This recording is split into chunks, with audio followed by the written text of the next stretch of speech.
Si bien no es imposible, tiene su complejidad. ¿Sí? No sé si vieron los trabajos prácticos, nosotros vamos a arrancar hoy con el 14, o sea, ya terminaríamos todo lo que es integrales múltiples, eso se terminó, se arranca con la parte de campos vectoriales. Si bien creo que la clase pasada, no la anterior, o sea, porque la clase pasada no hubo nada la semana pasada, la anterior habíamos arrancado con algo, no recuerdo bien, creo que sí. Lo vamos a volver a repasar, eso que vimos porque fue hace bastante. Si bien vamos a arrancar tranqui, lo que viene es bastante sencillo, esta parte en particular, después se va a empezar a complicar un poco más, ¿sí? Como nos quedan 6 clases y son 6 trabajos prácticos los que quedan, ¿sí? Del 14 al 19, va a ser un trabajo práctico por clase, ¿sí? Antes del parcial. No sé qué les iba a decir. Pero bueno, nada, la idea sería ahí, que... Perdón, Lu, Sí. ahí lo estaba viendo y son 2 ejercicios por cada trabajo práctico. Sí, son cortos. Sobre todo el 14 son 2, creo que el 15 son 3, pero tampoco es que es muy difícil. El tema es cuando ya pasamos a la segunda parte, porque la primera parte de campos vectoriales sería 14, 15 y 16. Cuando pasamos a la 17, que ya ahí nos empezamos a meter en teoremitas, teorema de Green, claro, ahí cambia. Stokes, Sí. Ahí se complica un poco más. Si bien son pocos los ejercicios, porque no es que tienen 10 ejercicios, o sí, por práctico. Claro, yo pensé que era más largo el trabajo práctico, y no. No, en realidad viste que era temas. Exacto, Claro. o sea, era lo mismo que el año pasado, nada más que lo dividieron, eran 2 TPs que lo convirtieron en 6. Claro, pero son los mismos ejercicios con los mismos temas. Sí. Entonces, lo que vamos a hacer hoy, que es el 14, que tiene que ver con gráfico de campo vectorial y de rotacional y divergencia, también este práctico tiene el cálculo de una función potencial que en el 14 no lo pide, pero sí lo va a pedir en el 15. Pero bueno, lo vamos a ver, porque es un poquito... Es largo, pero es algo que ya vimos. ¿Sí? En realidad, todo esto son cosas que ya vimos, aplicadas de otra forma. ¿Sí? Nada les va a parecer muy raro o distinto o nuevo, porque son cosas que ya vimos. Ustedes derivar, integrar, ya todo eso ya lo saben. Así que no los va a sorprender. Pero hay que prestar atención porque hay algunos ejercicios que llevan varios pasos, ¿sí? O varias cosas para tener en cuenta mientras resolvemos los ejercicios. Bien. Flor, yo te puse como confitriona, así que si va ingresando algún chico, le das... Vale, los voy agregando. ¿Los vas agregando? Sí. Y yo voy a empezar con el práctico. No sé, ¿alguno tiene alguna pregunta, consulta antes de arrancar?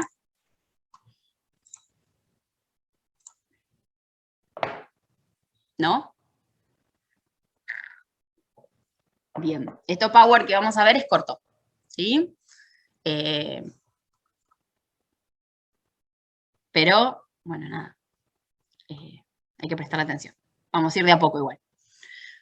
Vamos a arrancar con algo que creo que ya arrancamos y ya vimos, sobre todo la... No compartió, ¿no? Compartió con Ligosa, me parece. Ahí está. Ahora comparte. ¿Compartió el Power? Sí, el Power.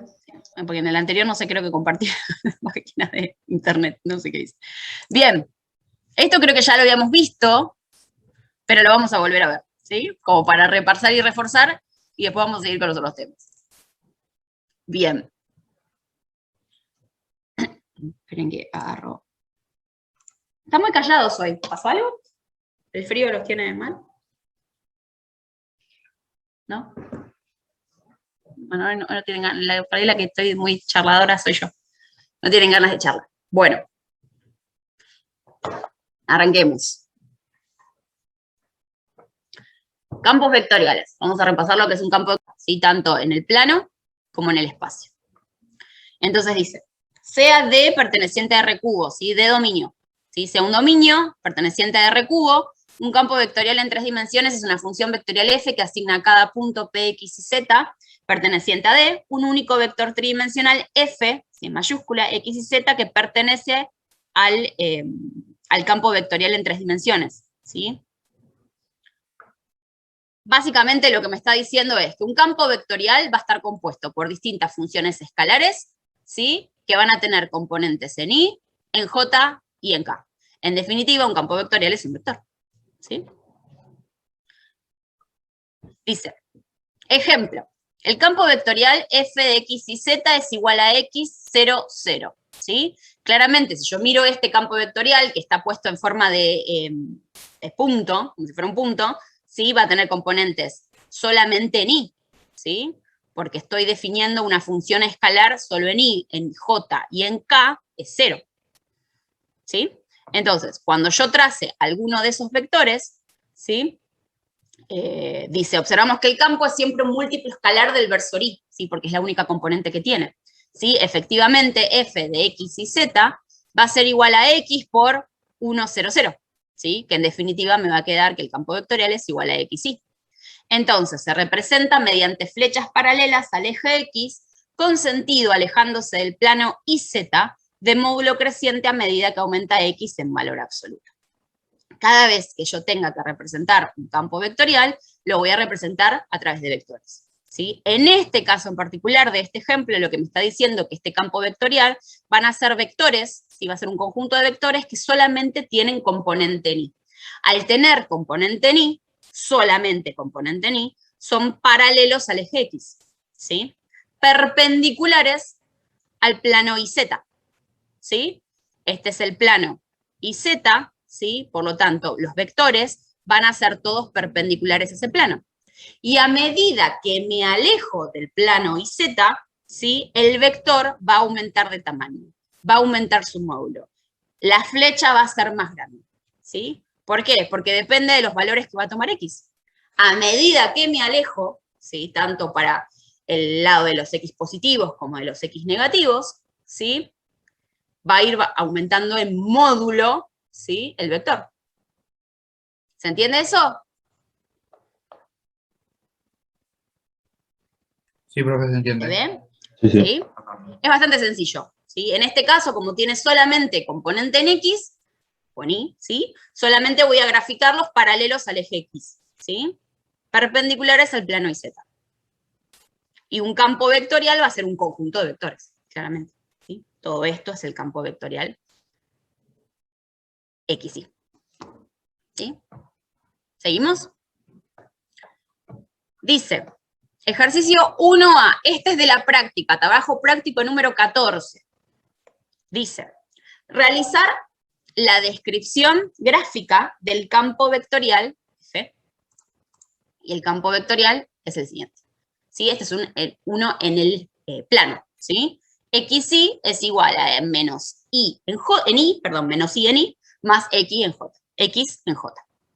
Entonces, cada vez que yo tenga que representar, ¿sí? Este campo vectorial, lo que voy a tener que armarme es una tablita, ¿sí? Voy a encontrar distintos valores, ¿sí? Para XY, voy a encontrar distintos pares XY para poder obtener distintos vectores, ¿sí? Porque acuérdense que un campo vectorial es un conjunto de vectores, entonces voy a tener que graficar una cierta cantidad de vectores, ¿sí?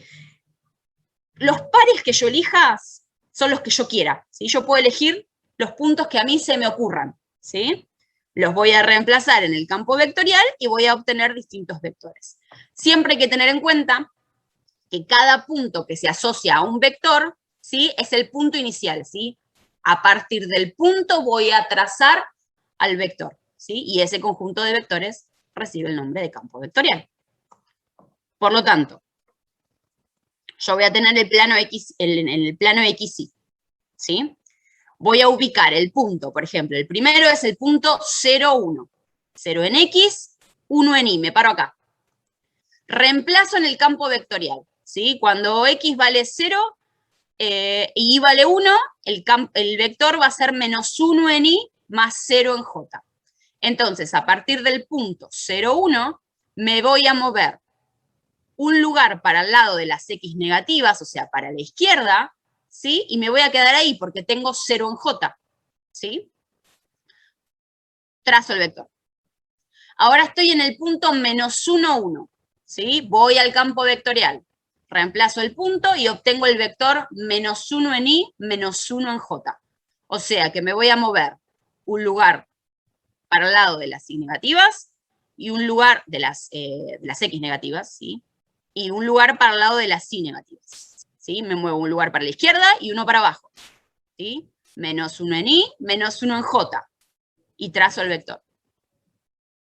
Y así con todos los puntos, ¿sí? Puedo graficar la cantidad de puntos que a mí se me ocurra, ¿sí? Y fíjense algo, a medida que me alejo del origen, ¿sí? La flecha es cada vez más grande, ¿sí?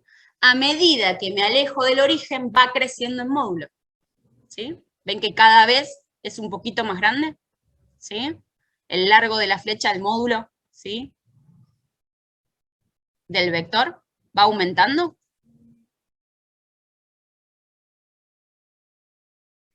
Sí, se ve. ¿Se ve? ¿Alguna duda, pregunta con respecto a esto? Me poso en el punto, trazo el vector. Punto, vector. Punto, vector.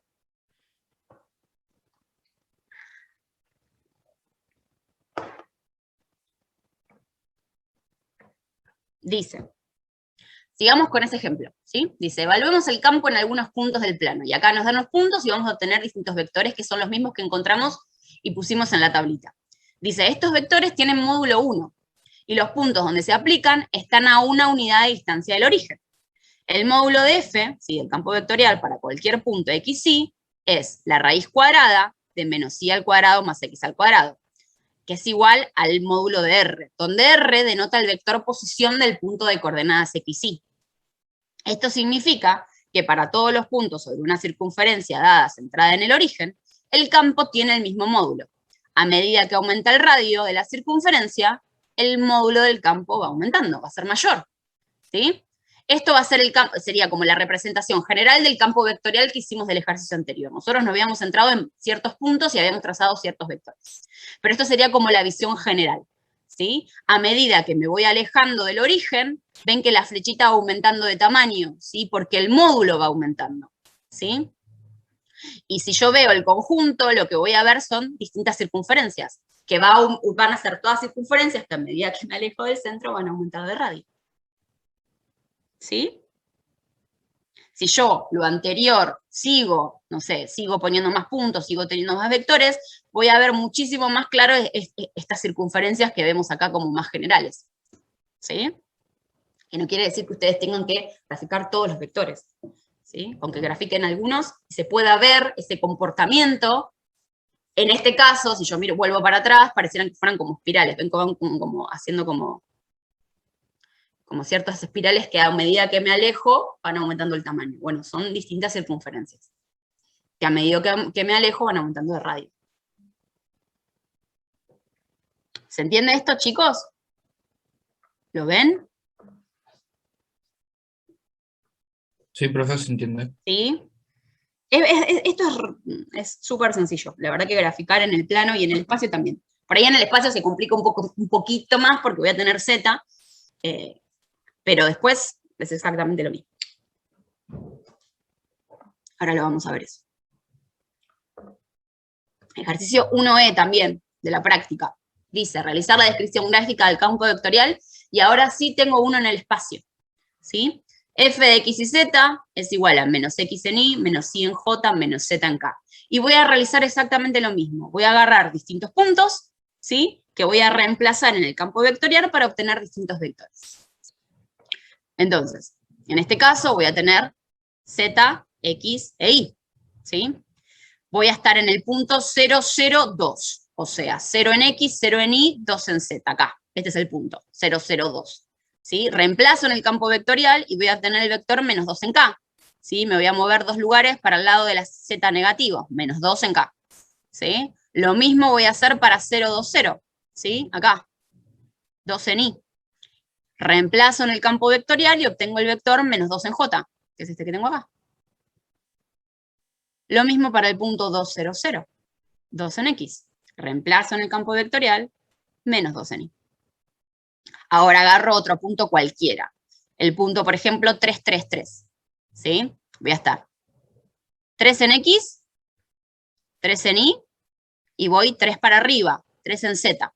¿sí? A partir de este punto grafico el vector menos 3 en Y, menos 3 en J, menos 3 en K, que va a ser este que está acá en rojo, ¿sí? Si los miro, todos los vectores que yo grafiqué, en este caso, son concurrentes al origen, ¿sí? Porque en este caso particular, este campo se comporta de esta forma, van todas al origen, ¿sí?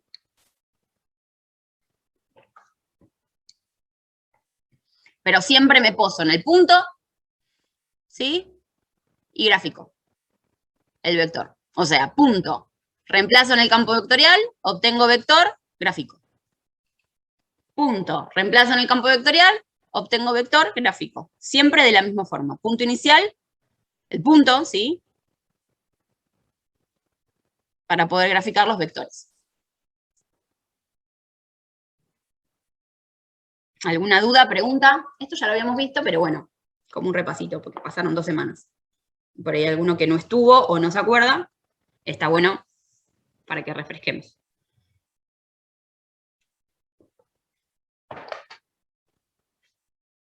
¿Una duda, pregunta? ¿Nada? No, profe. Es bastante claro esto. La verdad que no presenta mucha dificultad. Bien. Entonces sigamos. Bien. ¿Cómo definimos o cómo encontramos un campo conservativo? Esto que vamos a ver ahora tiene que ver, o tiene mucha relación en realidad, con algo que vimos al principio de la cursada, ¿sí? Con las ecuaciones diferenciales exactas. No sé si recuerdan que para poder resolver una ecuación diferencial exacta teníamos que encontrar una función potencial, ¿sí?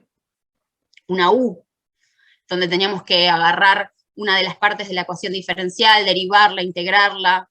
Bueno, vamos a hacer algo muy similar a eso, para poder encontrar una función potencial asociada a un campo cuando el campo vectorial es conservativo.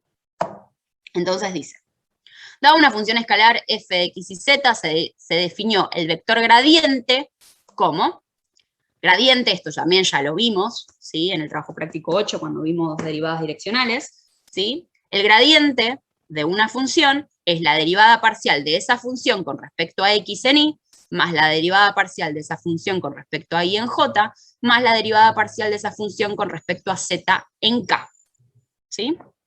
Y dice, si un campo vectorial es gradiente de una función escalar, tanto que el campo es igual al gradiente, se dice que f es un campo vectorial conservativo.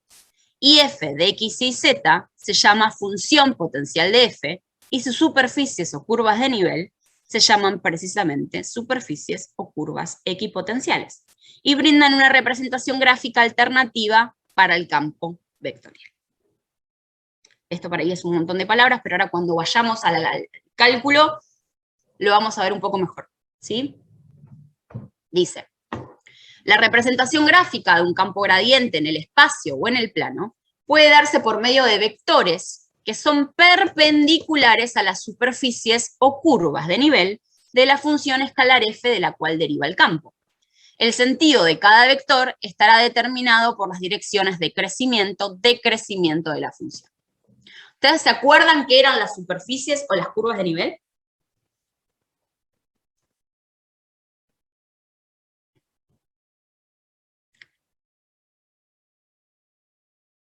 ¿Se acuerdan cuando hablábamos, esto es trabajo práctico 2, muy al principio de la cursada, pero cuando teníamos una superficie, por ejemplo, un paraboloide, y al paraboloide lo cortábamos, ¿sí? O lo intersectábamos con distintos planos, ¿sí? Por ejemplo, no sé, z igual a 1, z igual a 2, z igual a 3, z igual a 4, y esa intersección entre el paraboloide y los planos nos daban diferentes curvas. En el caso de un paraboloide, si yo lo corto a distintas alturas, voy a tener distintas circunferencias. Y nosotros hacíamos la proyección de todas esas circunferencias en el plano XY. ¿Se acuerdan de esto? Sí. Bueno, esos son curvas de nivel.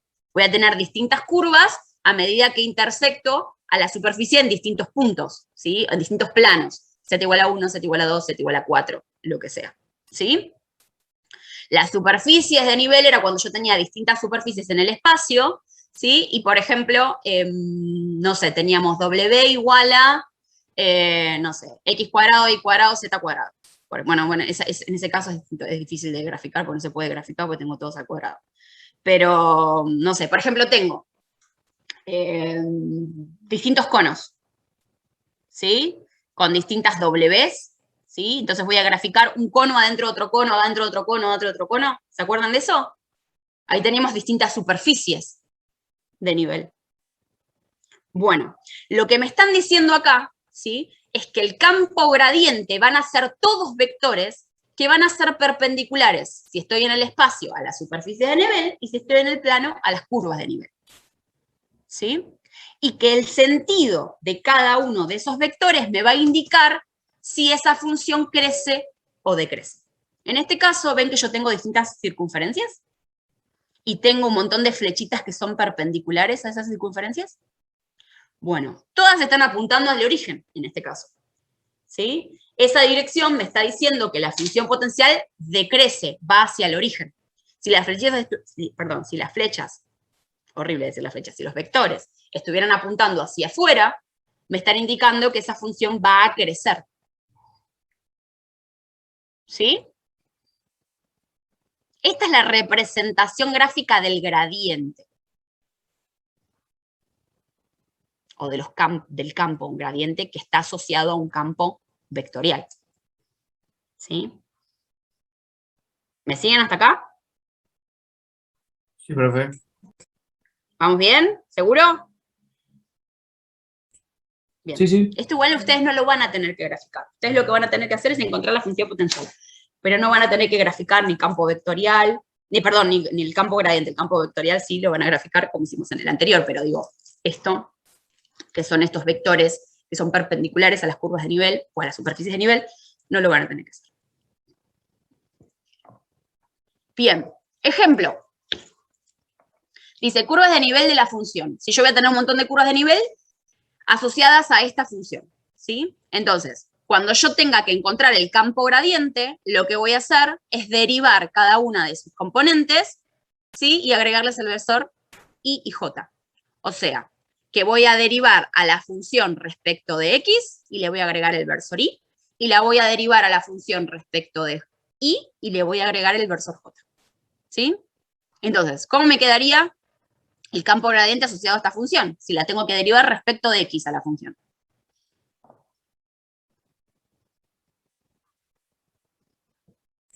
Menos 2xy.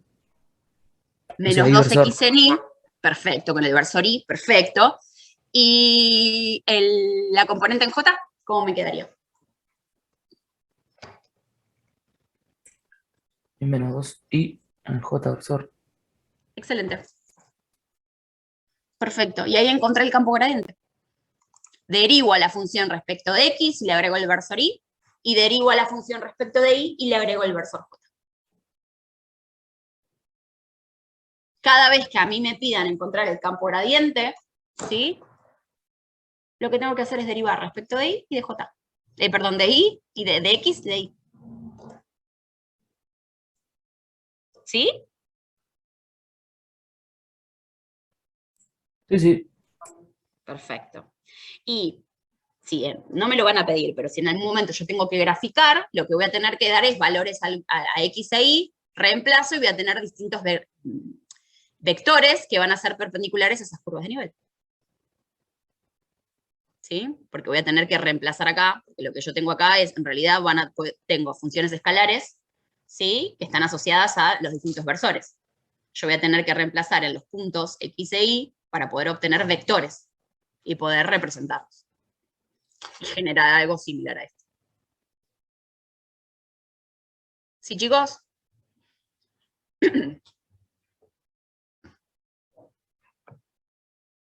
Ejemplo 1.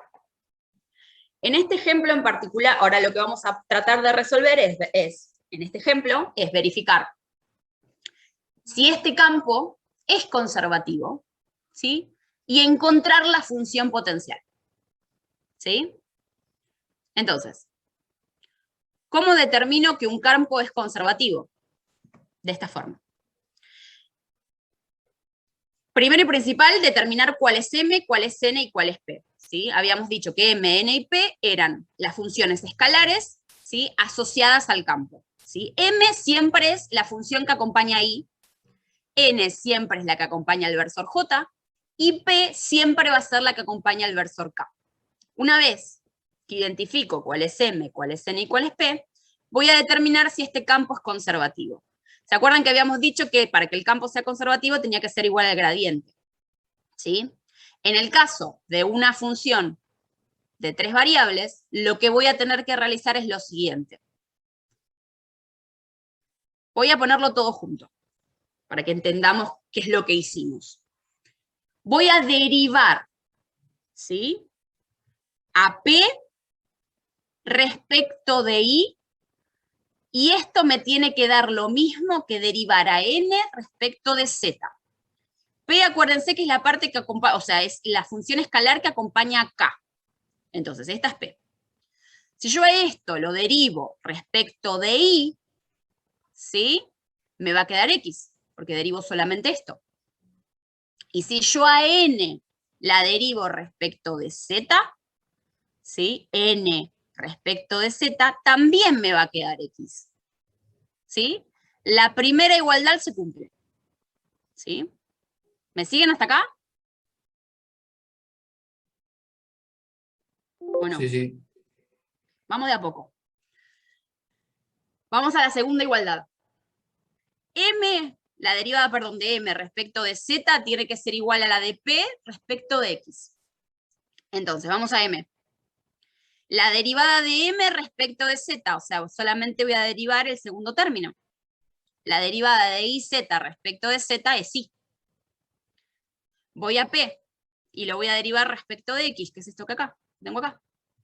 Voy a derivar solo el primer término. La derivada de P respecto de X me va a quedar solo I. Se cumple la igualdad, me dan lo mismo. Vamos a la última. La derivada de N respecto de X tiene que ser igual a la derivada de M respecto de I. N respecto de X. Ambos términos tienen X, así que tengo que derivar ambos. El primero, derivado respecto de X, me queda Z, y el segundo, derivado respecto de X, como la derivada de A a la X hacia la X, me queda lo mismo. ¿Sí? Ahora voy a M respecto de I. Voy acá. La derivada del primer término respecto de I, solamente voy a derivar el coseno, o sea que A a la X me queda constante. La derivada del coseno es el menos seno, por lo tanto me queda menos E a la X seno de I. Y la derivada del segundo término respecto de I es Z. Por lo tanto me queda lo mismo. Se cumplen las tres igualdades. Al cumplirse las tres igualdades, puedo decir que este campo es conservativo. Se cumple esto. ¿Sí? Al cumplirse esto, existe una función potencial, que es la que voy a tener que encontrar ahora. ¿Hay alguna forma de acordarme esto para poder verificar si el campo es conservativo?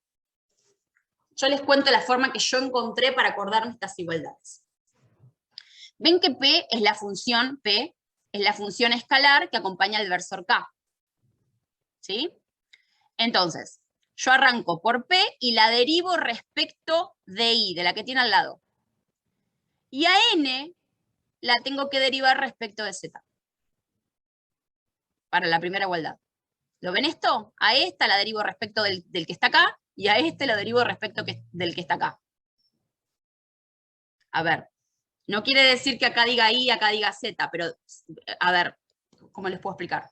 Para yo acordarme, lo pienso como, yo sé que K es el versor que acompaña a Z, y J es el versor que acompaña I, por eso hago este cruzamiento, ¿se entiende? ¿Está bien dicho cruzamiento? No sé si está bien dicho, pero ¿se entiende cómo es la forma que yo uso para poder acordarme estas igualdades? ¿O no? ¿O les Sí, sí. complico Yo mucho la pensé existencia? exactamente lo mismo. ¿De lo mismo? Bueno, bien. Porque es como, por lo menos es una forma como medio, no sé si memotécnica o cómo, de acordarnos cómo son las derivadas. ¿Sí? Lo mismo voy, por ejemplo, a M respecto de Z y a P respecto de X. Lo pienso así cruzado. Lo mismo a N respecto de X y a M respecto de Y. son todas las cruzadas. Nunca voy a derivar a P respecto de Z, nunca voy a derivar a N respecto de Y, y nunca voy a derivar a M respecto de X.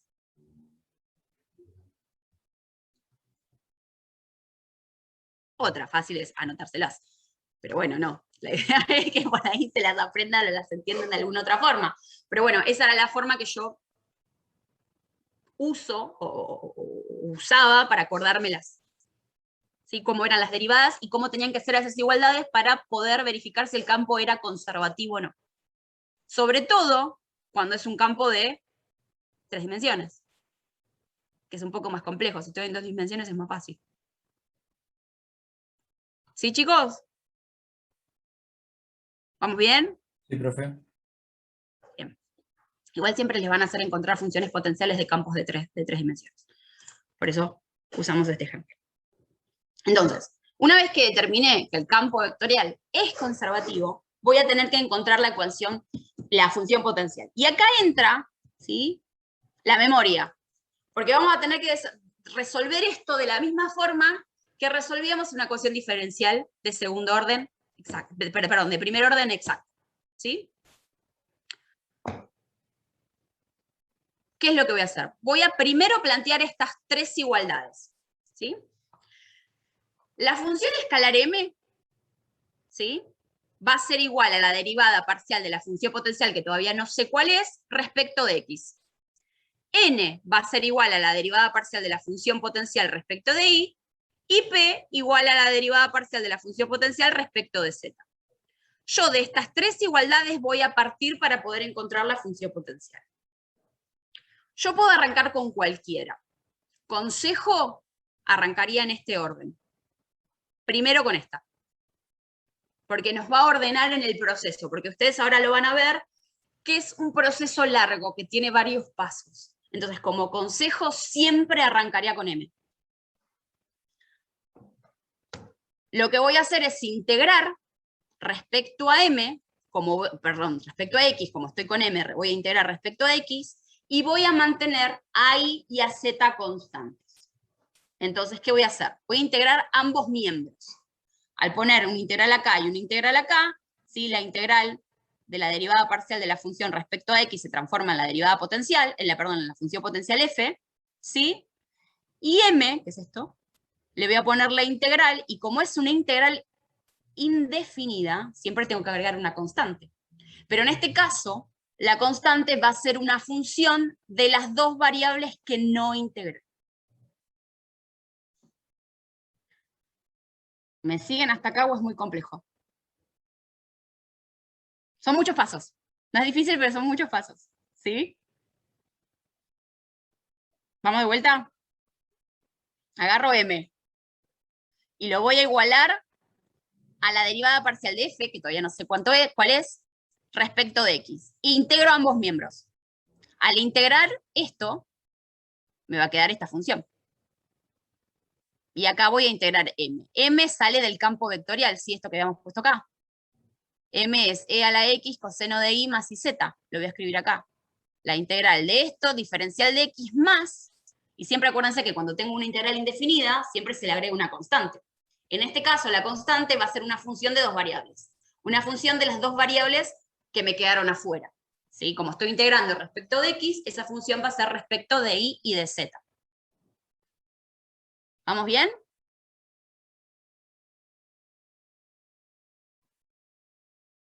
¿O más o menos?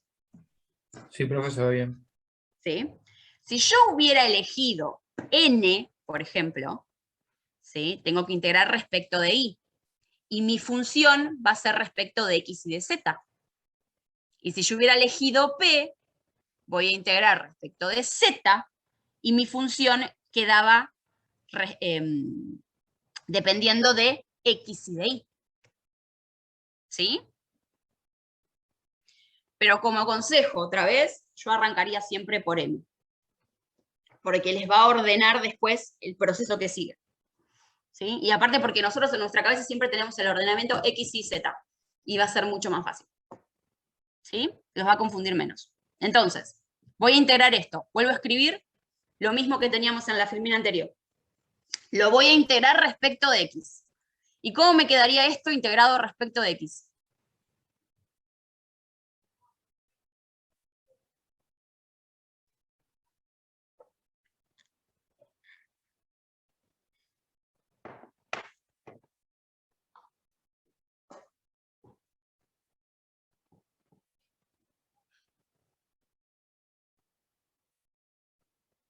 ¿Alguno se anima? La integral de e a la x no es lo mismo, no queda igual. Exacto. Exacto, Va a la quedar por, integral de a la x es a la x. va a quedar por el coseno de i más i zx. Perfecto. Perfecto. Me va a quedar que f de x y z es igual a e a la x coseno de i más x y z más, ¿sí?, la función dependiendo de las otras dos variables. A ver, ustedes generalmente cuando nosotros integramos recién ahí ponemos la constante, ¿sí? Ustedes pueden obviar este paso y ponerlo directamente acá. Yo lo pongo acá para que no se olviden que hay que poner una función de dos variables, ¿sí? O hay que poner una función de las dos variables que quedaron afuera. ¿Se entiende? Porque generalmente nosotros la constante la ponemos una vez que integramos, ¿sí?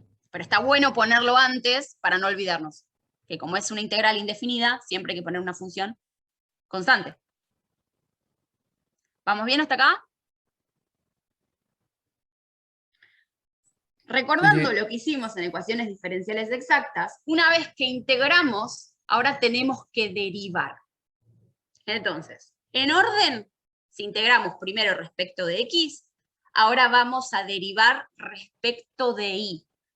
Y a eso, o sea, a esto que derivamos respecto de y, lo vamos a igualar a la función escalar que acompañaba el versor j, o sea, a n. Derivo a esto respecto de y, o sea, todo esto respecto de y lo igualo a n. ¿Cómo me quedaría esta función derivada respecto de y?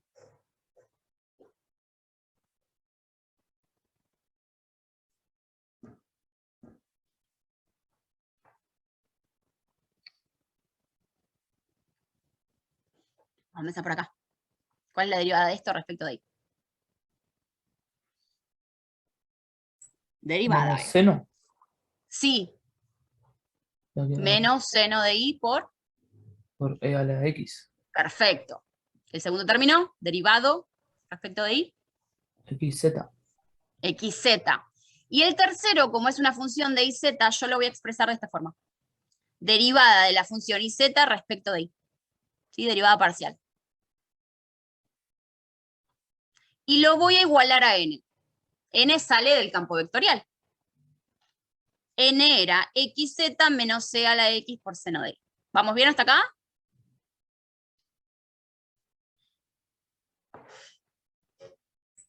Sí, ¿Se sí. entendió lo que hicimos?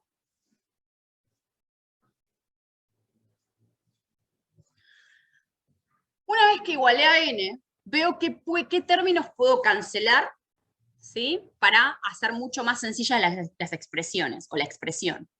Y veo que este término es exactamente igual a este. Entonces, los cancelo.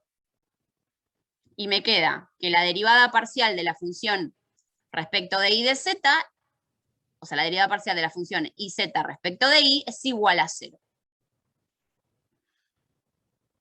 Una vez que tengo esto, voy a integrar respecto de y.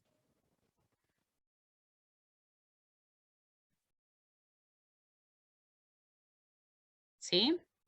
Cuando a mí la función, siempre que yo tenga que integrar una función que está igualada a 0, lo que me va a quedar es una función de la variable que falta. Si yo estoy integrando respecto de y, la variable que falta es z. Entonces me va a quedar que esta tita mayúscula, ¿sí?, de iz es igual a phi de z.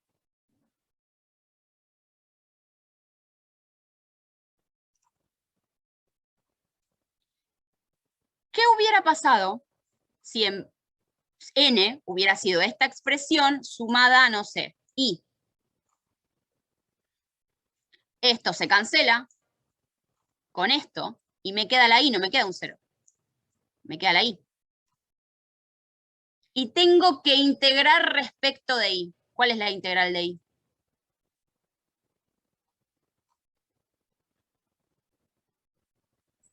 Y cuadrado sobre 2. Ahí va. Entonces, voy a escribir y cuadrado sobre 2 más esta función de la variable que me falta. ¿Se entiende? Lo que a mí me queda acá lo voy a tener que integrar. En este caso, como me quedó 0, solamente voy a igualarlo a una función de la variable que falta.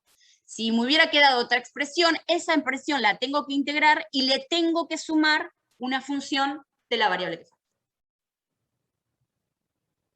¿Sí? ¿Se entiende eso?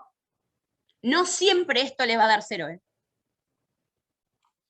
A veces le puede dar, porque acá está sumado y, porque está sumado x más y, está sumado z, no sé, cualquier otra función, seno de e a la x. ¿Sí? Cualquier otra función puede haber sumada acá. Entonces voy a cancelar algunos términos, pero por ahí otros términos no. Y esos los tengo que integrar.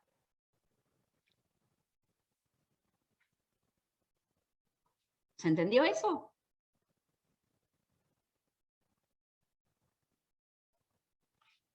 ¿O no?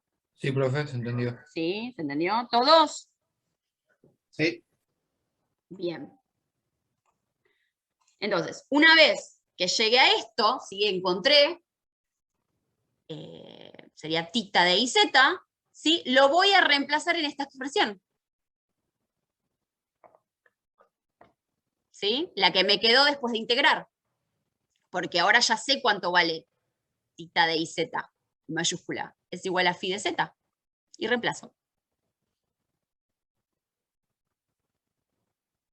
Y una vez que tengo esto, ahora voy a tener que derivar esta expresión respecto de z.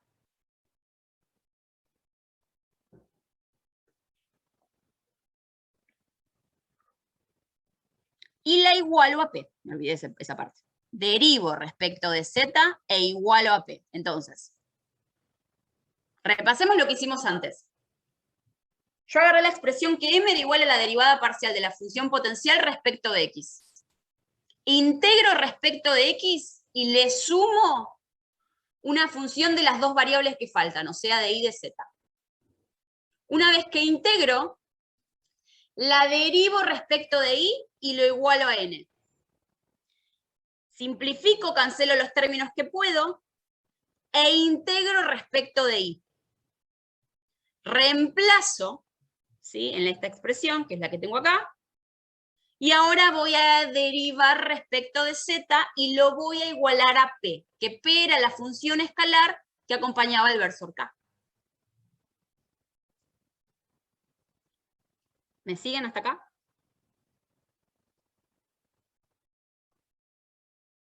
¿O más o menos? ¿Puede repetirlo, profe, eso? Obvio. Yo para poder encontrar la función potencial, primero tenía que verificar que era conservativo. Nosotros verificamos que este campo era conservativo porque las igualdades de las derivadas parciales me daban. Ok. Entonces, lo que voy a hacer es agarrar esta primera igualdad. O sea, yo tengo estas tres igualdades, ¿no? Que las derivadas parciales de las funciones potenciales respecto a x y z son iguales a m, n y p. M, n y p salen del campo vectorial. Consejo, otra vez repito, arranquen siempre por acá. Porque los va a ir ordenando, porque yo sé que arranco con x, después sigo con y termino con z. ¿Sí? Integro ambos miembros. Me va a quedar esto así. Porque una vez que yo integro respecto de x, le tengo que sumar una función respecto de las otras dos variables que permanecieron constantes, que en este caso son y z. ¿Sí? Una vez que integro, ¿sí?, voy a derivar respecto de otra variable, de la que le sigue, que en orden sería y.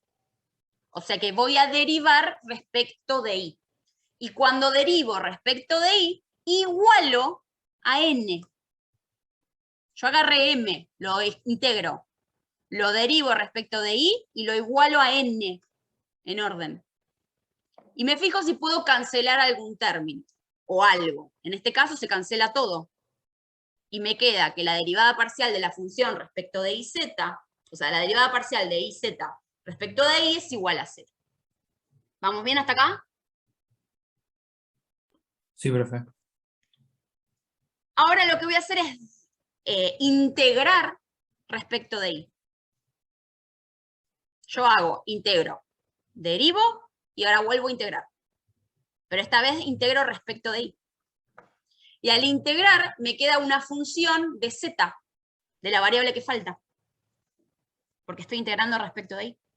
Yo arranqué integrando respecto de x. Derivo respecto de y. Integro respecto de y. Y ahora voy a derivar respecto de z. Hago el reemplazo que corresponde. Me va a quedar de esta forma así. Y ahora voy a derivar respecto de z. ¿Cuál es la derivada de esto respecto de z?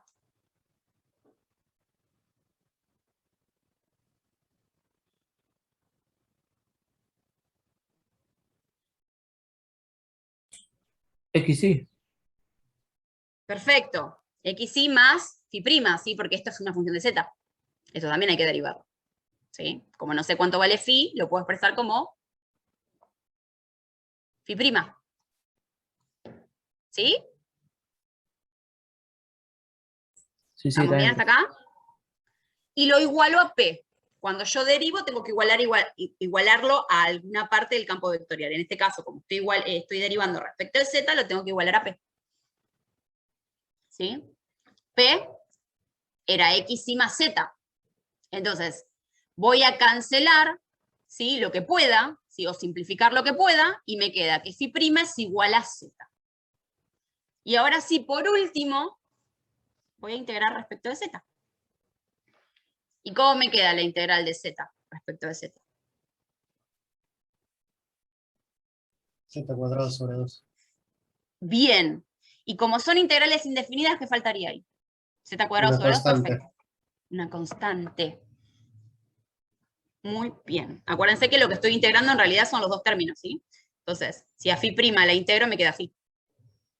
De Z² sobre 2 más C.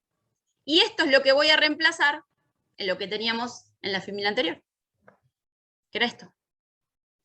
Y al reemplazarlo, encontré infinitas funciones potenciales. ¿Por qué? Porque tengo infinitas constantes. Cada función potencial va a depender del valor que le dé a C.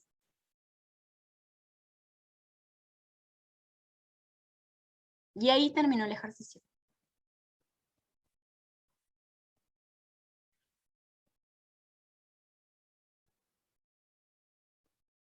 Es larguito, porque son pasos que hay que seguir. No es difícil, pero por eso yo les decía que arranquen por M, para que eso nos dé un orden. Porque si ustedes arrancan por N, después voy a tener que, veo si tengo que derivar primero respecto de X, y después lo hago por Z. A mí me parece que lo mejor es arrancar por M, integro respecto de X, le sumo una función de YZ, derivo respecto de Y, lo igualo a N, integro respecto de Y, reemplazo, derivo respecto de Z, lo igualo a P, integro respecto de Z y obtengo la función potencial.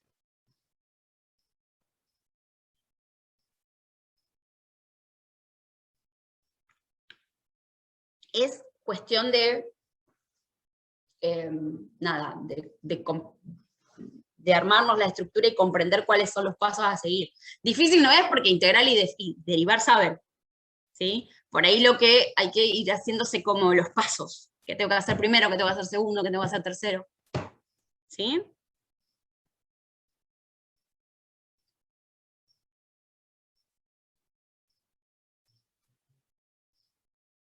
¿Alguna duda, pregunta?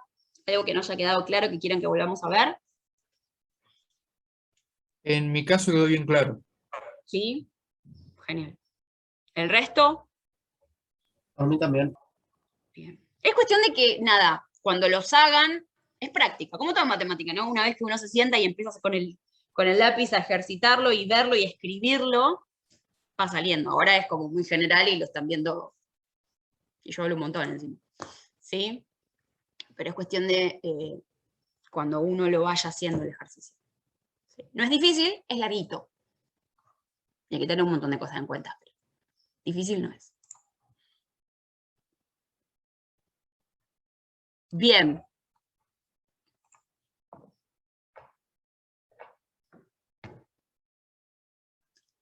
Rotacional de un campo vectorial.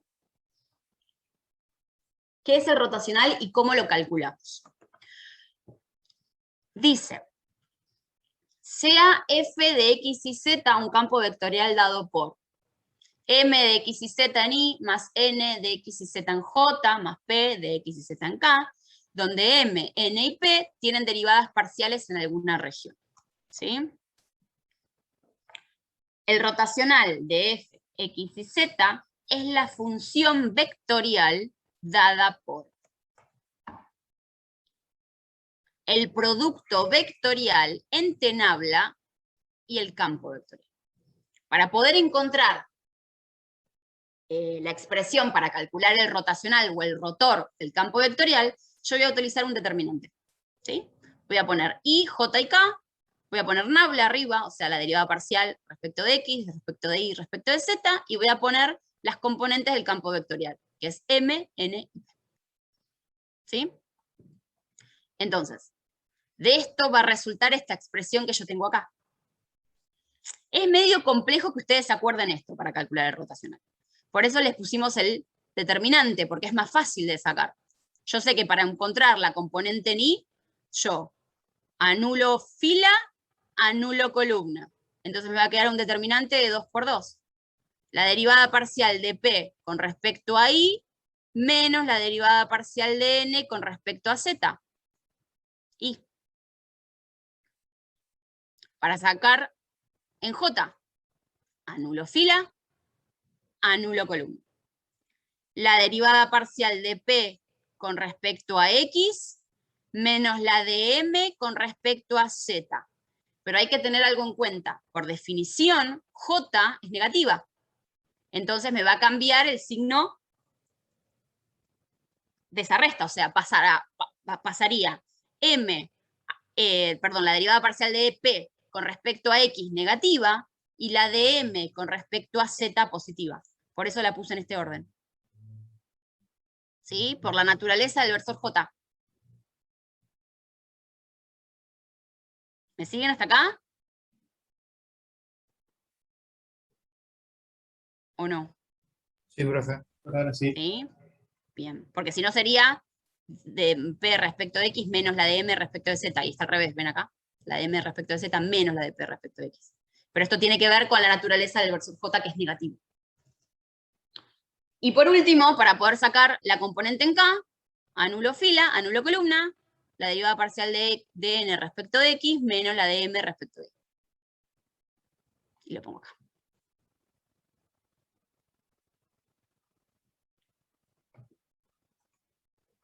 El rotacional, dice, es un operador vectorial sobre campos vectoriales definidos que muestra la tendencia de un campo a inducir rotación alrededor de un punto.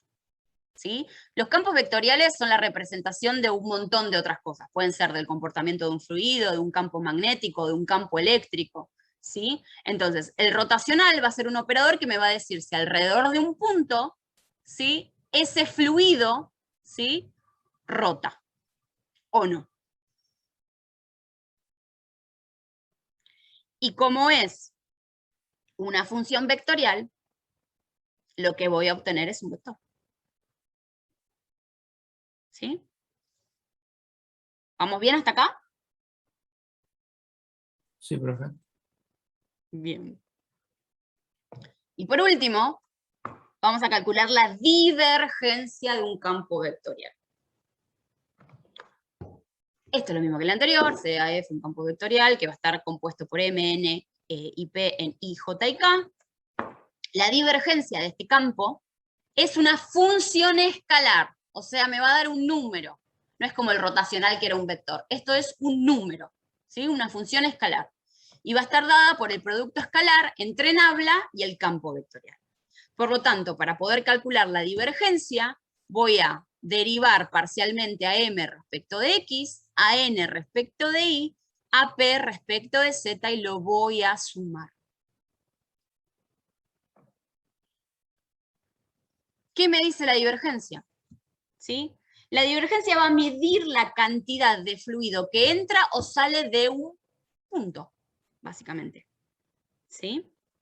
Si la divergencia es menor a 0, me está indicando que la mayoría de la masa fluye hacia el punto. Y ese punto se convierte en un sumidero. Van todos a ese punto. O la mayoría. ¿Sí? Ahora, si la divergencia es mayor a 0, la masa fluye desde el punto hacia afuera. O sea que el punto se convierte en una fuente. Y si la divergencia es igual a 0, me está indicando que ese fluido es incompresible. No entra ni sale nada.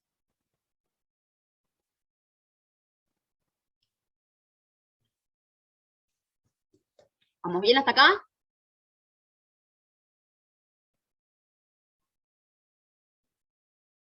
Sí, ahora sí. Sí, ¿vamos bien? Bien. En esta parte de lo que significa qué es la divergencia y qué es el rotacional, terminé de entender qué era, porque me quedaba el nombre, más o menos me hacía una idea, pero no entendía ¿No cómo se sabías? usaba eso cuando lo Ok, vimos en la práctica. bien, En la teoría, perfecto. perdón. En la teoría. Sí, porque por ahí es más, a ver, yo buscar de una forma más visible, ¿sí? Como la divergencia me está indicando la cantidad de flujo que puede entrar o salir de un punto, si yo me imagino al punto y la veo, si la divergencia es menor a 0, quiere decir que hay un montón de flechitas que van al punto, yo me lo imagino así, o un montón de fluido, sí, como flechas me lo imagino, ¿no? Que van a ese punto. Entonces quiere decir que todo se concentra ahí, que es más, en realidad, lo que entra que lo que sale. ¿Sí? Va todo ahí. En cambio, si la divergencia es mayor a 0, es mucho más lo que sale que lo que entra. Por lo tanto, ese punto se transforma en una fuente. Son como un montón de flechitas que van saliendo de un punto. ¿Sí? Y sí, bueno, la divergencia es 0 es porque no entra ni sale nada. El fluido es incompresible. Y el rotacional me va a indicar si alrededor de ese punto se va a generar una rotación o el fluido va a empezar a rotar alrededor del punto. ¿Sí? La divergencia es un escalar y el rotacional o el rotor, se le dice también, es un vector.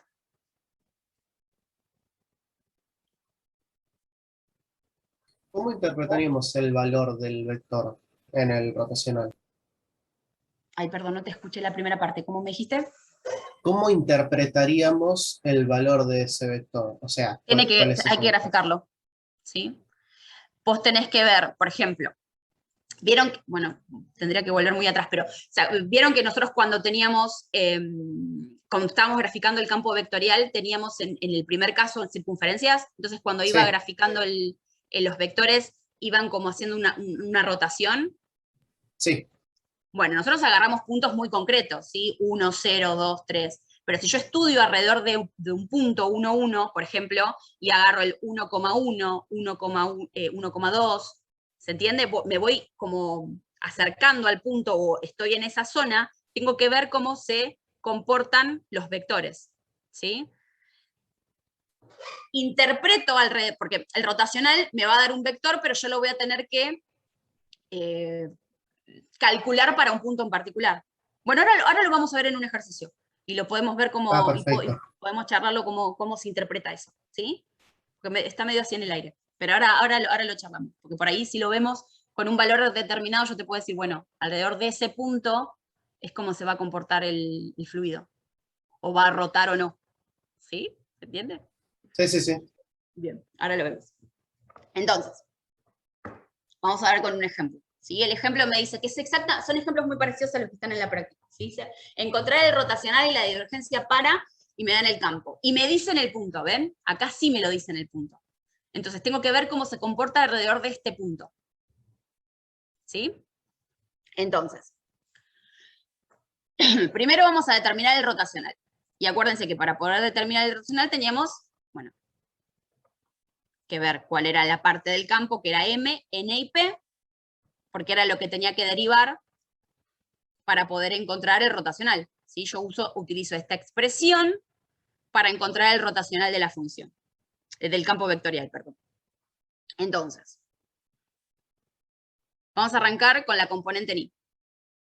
Me dice la derivada de P con respecto a I menos la de N con respecto a Z. Entonces yo le pregunto, ¿cuál es la de P con respecto a I? P es esto que tengo acá. P con respecto a I. 0.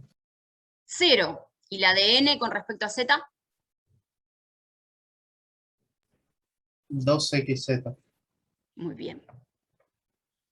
Ahora vamos con la componente en J. La de M con respecto a Z. De vuelta a 0. Perfecto. La de P con respecto a X. También 0. Excelente. Componente en K. La de N con respecto a X. Z cuadrado. Perfecto. La de M con respecto a Y. 2x.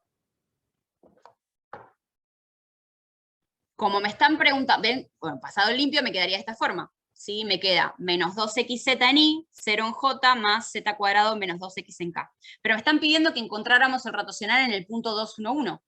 ¿Sí?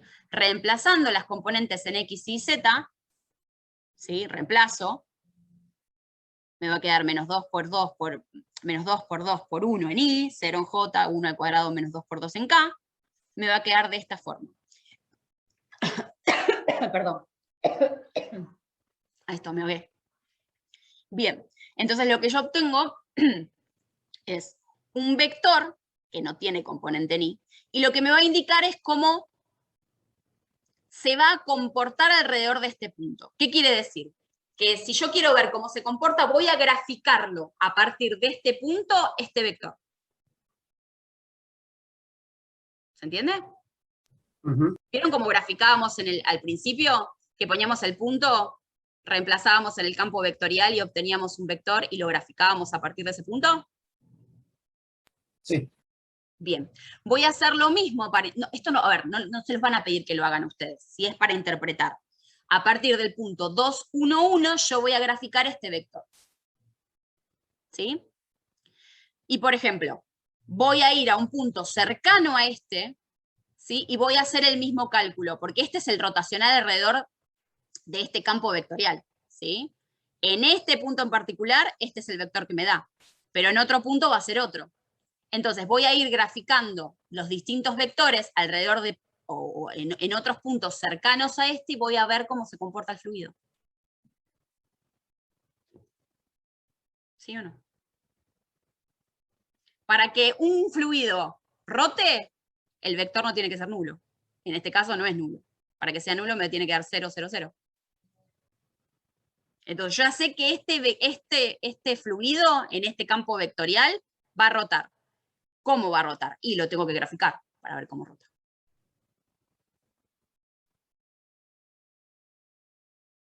Si el campo vectorial no tiene, o sea, este campo vectorial no rota, esta componente me da 0, esta me da 0 y esta me da 0.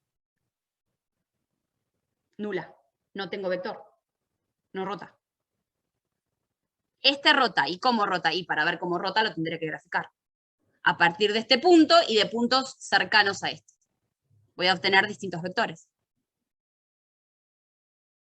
Entonces estaría dándonos más o menos la dirección en la que se va está a mover rotando el fluido. Exacto, exacto. Respectivo a ese punto en el que tomamos el rotacional. Claro, porque siempre es respecto a un punto. Tanto el rotor como la divergencia. Siempre se calcula en un punto y alrededor de ese punto. Si yo quiero ver, bueno, en realidad el rotor es alrededor del punto, la divergencia es en un punto particular, porque acuérdense que la divergencia es un escalar. Pero como el rotacional o el rotor me dan vectores, yo tengo que ver el comportamiento alrededor de un punto determinado. En este caso es el punto 2, 1, 1. En el punto 2, 1, 1, ¿sí? El vector es este. Yo sé que el campo vectorial rota porque no me dio nulo el rotor. ¿Sí? ¿Y cómo rota? Y bueno, voy a tener que averiguar el comportamiento en puntos cercanos al punto referencia, en este caso. Igual ese análisis lo podemos hacer, no se los van a pedir que lo hagan. ¿Sí? Lo más probable es que les pidan calcular si el fluido rota y cuál va a ser el vector en un punto determinado. ¿Sí? O cómo va a ser ese rotor en un punto determinado. Pero está bueno que charlemos para ver qué significa físicamente eso que obtuvimos. Sí, yo pregunto porque tener una idea de para qué se usa o por qué existe esta parte de la matemática a mí me sirve para poder recordarlo. Es decir, bueno, Sí, esto se creó para esto sirve tal para cual. esto, se usa para esto.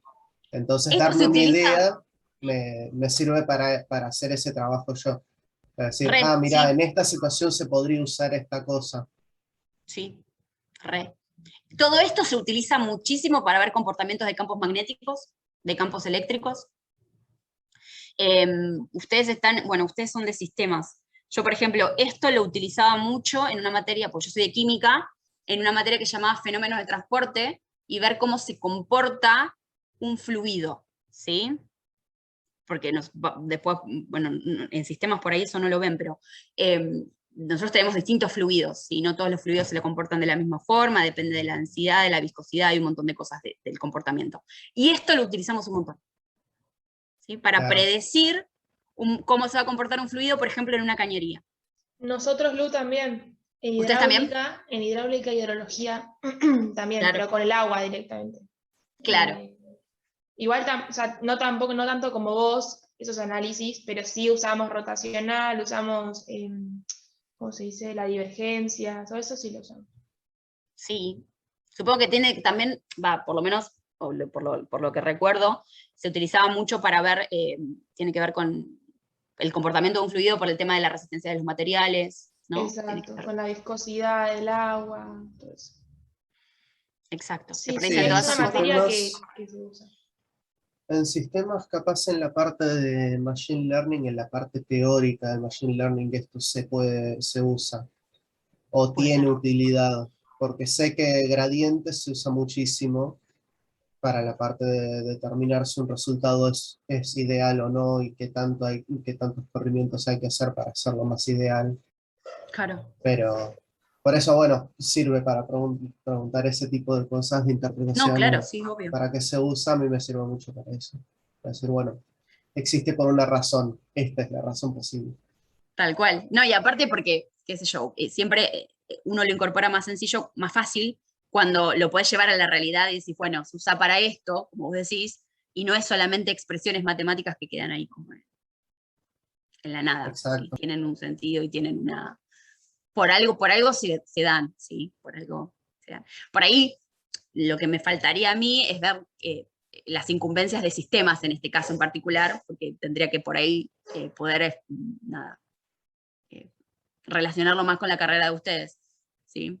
Sí, Lo puedo por ahí divergencia estoy relacionar con... bastante seguro de que se usa en temas de Machine Learning, pero también rotacional, capaz una versión más avanzada del concepto de rotacional se usa para gráficos tridimensionales, para hacer rotaciones justamente en gráficos tridimensionales.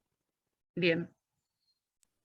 Aunque creo que ya se reemplazó con otra teoría, otra parte de la matemática que sirve bastante más para facilitar los cálculos de eso, pero Sí. bueno, seguramente en algún momento se usó rotacional para hacer justamente ese tipo de cosas. Bien. Sí, seguramente. Aparte, obviamente que todo esto va avanzando y por ahí se encuentran o cosas que simplifican cálculos o se utilizan otro tipo de, no sé, teorías, pero generalmente esas son las mismas bases. Entonces por ahí parten de Exacto. algo para después. Pero bueno. Bueno, bien, re bien. Esto está buenísimo, esto de que lo charlemos y lo llevemos a algo más concreto, algo más, visible, Aplicable. no sé. Aplicable, ahí está, gracias. Ahí está, aplicable, tal cual. Bien. ¿Alguna duda? ¿Alguien que, no sé, quiera aportar algo? ¿Quiera comentar algo? De esta forma, nosotros calculamos el rotacional. En este caso, en el punto 211. ¿Sí? Y nos pedían también calcular la divergencia. ¿Sí? Y acuérdense que calculando la divergencia es un escalar. Entonces vamos a calcular la derivada parcial de m, n y p con respecto a x, a y y a z. ¿Sí? Vamos a utilizar esta expresión. Entonces yo les pregunto, ¿cuál va a ser la derivada de m respecto de x?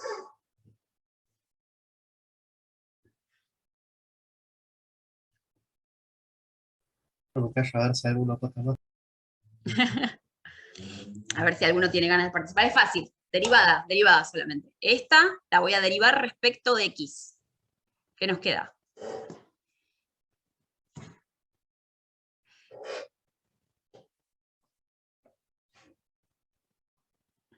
Dos i. Perfecto. La de n respecto de y.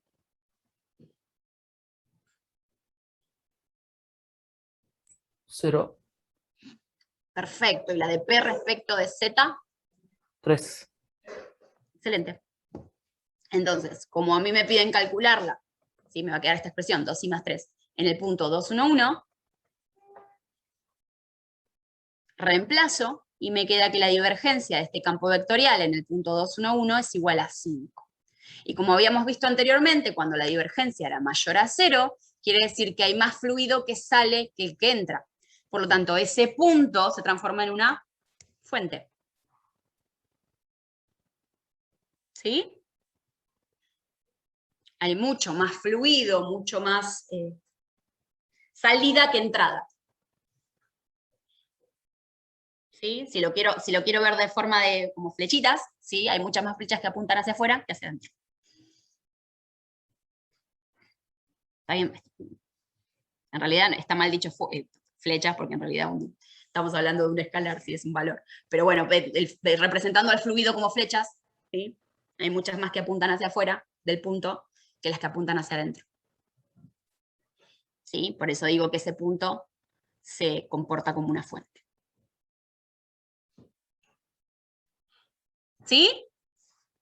¿Alguna duda? ¿Pregunta?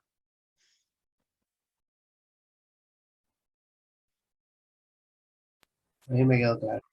Sí, buenísimo, me alegro. ¿El resto todos bien? Todo bien, profe. Excelente. Sí, sí. Bueno, creo que queda un ejemplo, el ejemplo 2, pero es exactamente lo mismo. ¿Sí? Encontrar el rotacional de la divergencia, me dan el campo, me dan un punto, ¿sí? Por lo tanto, M, N y P, y hago exactamente lo mismo. Voy a encontrar el rotacional de esta forma, ¿sí? ¿Cómo me quedaría el rotacional? La componente en I. Derivo P respecto de I y le voy a restar N respecto de Z.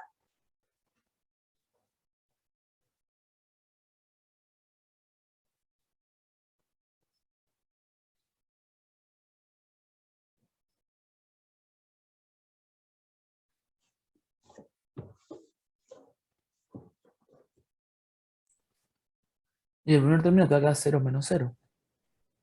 Bien. 0 menos 0, perfecto, porque estoy derivando a esta respecto de I, 0, a esta respecto de Z, 0. Excelente. Voy a la componente en J. M respecto de Z.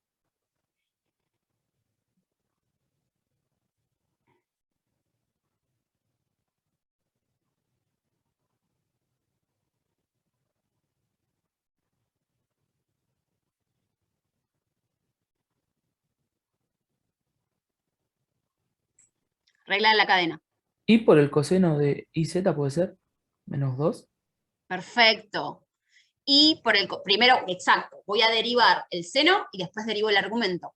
Perfecto, la derivada de seno es coseno de IZ y después derivando el argumento respecto de Z me va a quedar I. Excelente.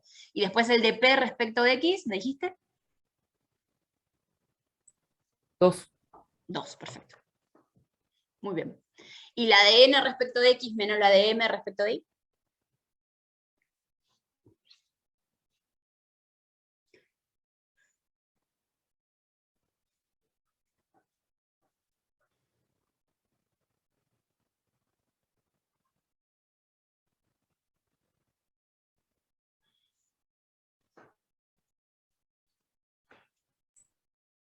Sería 0 menos coseno Sí. de IZ por Z. Excelente. 0 menos coseno de Z por Z. Muy bien. Entonces, pasado el limpio me queda de esta forma. Y como me lo piden calcular en el punto, reemplazo en el punto y obtengo el rotacional.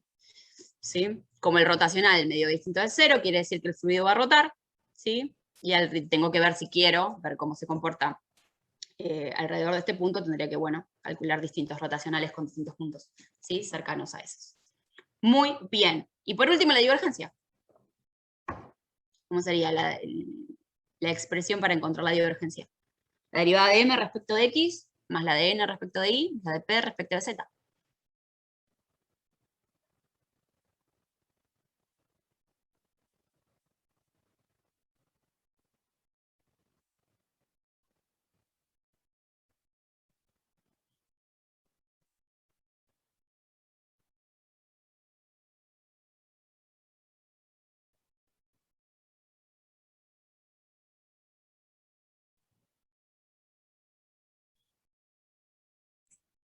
Cero más 3 más 3. 0, sí. ¿Y la derivada de n respecto de y? Ah, no, 0, 0. 0. O sea que va a ser 0 más 3. Por lo tanto, la divergencia va a ser 3. Y fíjense que siempre va a ser constante 3, independientemente del punto. ¿Sí? Va a ser constante para cualquier punto. ¿Sí? Quiere decir que el comportamiento de este campo en cualquier punto va a ser de fuente. ¿Sí? Siempre, de todos los puntos, va a ser más el fluido que sale que el que entra. ¿Por qué? Porque la divergencia es mayor a 3. A 0, perdón. ¿Sí?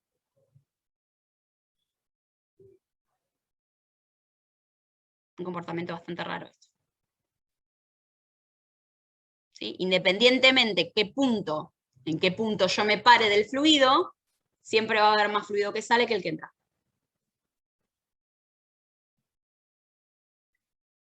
¿Sí?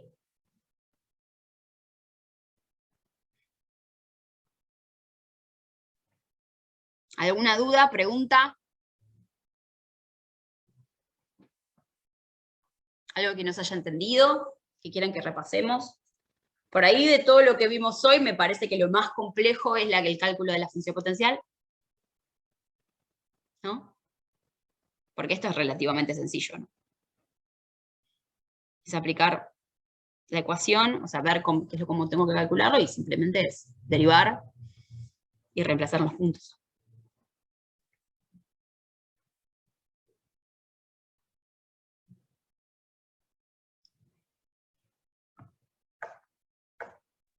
Profe, una consulta. Sí. ¿Cómo se decía cuando el flujo se dirige hacia el centro?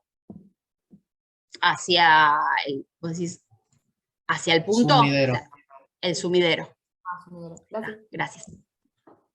Sumidero o fuente.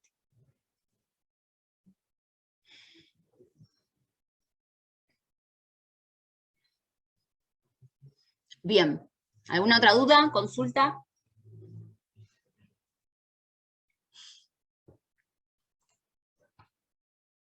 ¿No? Bueno, con esto que vimos ya pueden resolver la práctica 14. Es más, en la práctica 14 solamente creo que les pide, lo voy a chusmear, estoy en un 99% segura que solo les pide divergencia, rotor y descripción gráfica del campo vectorial. ¿Sí, no? Exacto. Perfecto. Excelente. Bien, entonces, con esto que vimos, pueden resolver la práctica 14. La semana que viene vamos a arrancar con la 15. ¿Sí? Vamos a intentar hacer, lo vamos a tener que hacer, ¿sí? Un trabajo práctico por clase, para poder llegar en tiempo y forma, ¿sí? Yo hoy, ahora en un ratito, voy a subir esto al Drive, así que van a tenerlo también ahí. Y bueno, si no hay ninguna duda, nos vemos la semana que viene. Acuérdense que siempre que pueden ir resolviendo las prácticas, me pueden hacer consultas por mail. Siempre. Perfecto. Nos vemos, chicos. Buen fin de semana, encima el fin de semana hiper largo. A descansar y a ponerse nada, las pilas con análisis. Nos vemos. Chao, Suerte, Bueno, chicos, profe, cuídense. muchas gracias. Profe, Cuídense. Chao, Buen fin de... buen fin de semana. buen fin de... Igualmente. Hasta luego.